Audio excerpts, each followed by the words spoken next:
Governor Mark Dayton issuing an executive order today creating a council on law enforcement and community relations. It's an attempt to ease the growing tension between police and communities of color. Fox 9's Tim Blotz has the story.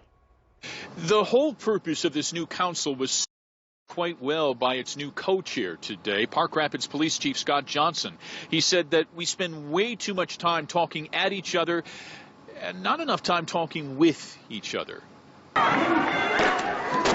In the past year, we've seen the protesting, the chanting, and the camping, too, that all began with two shootings. First, the Minneapolis police shooting of Jamar Clark. The second, the St. Anthony police shooting of Philando Castile.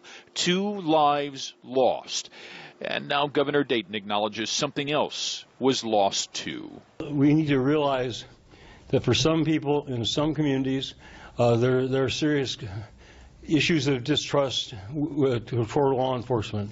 It's why the governor has now formed a Law Enforcement Community Relations Council with Hennepin County Judge Pamela Alexander as its co-chair. You know, the community that I come from, there's a lot of people who are living in fear, and I want that fear to go away. The council itself will contain 32 members. Among them, a representative from Black Lives Matter, one from the Council on American-Islamic Relations, another from the faith-based group Isaiah, and the Minnesota Tribal Nations. Non-voting members will include a member of Jamar Clark's family and another from Philando Castile's.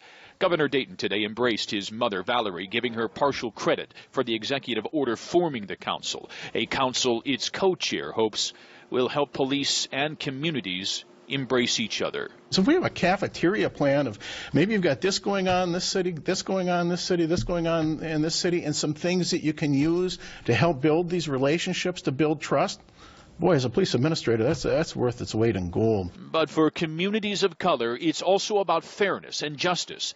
Justice that Judge Alexander says must begin with trust. We cannot have an effective system if people don't trust us.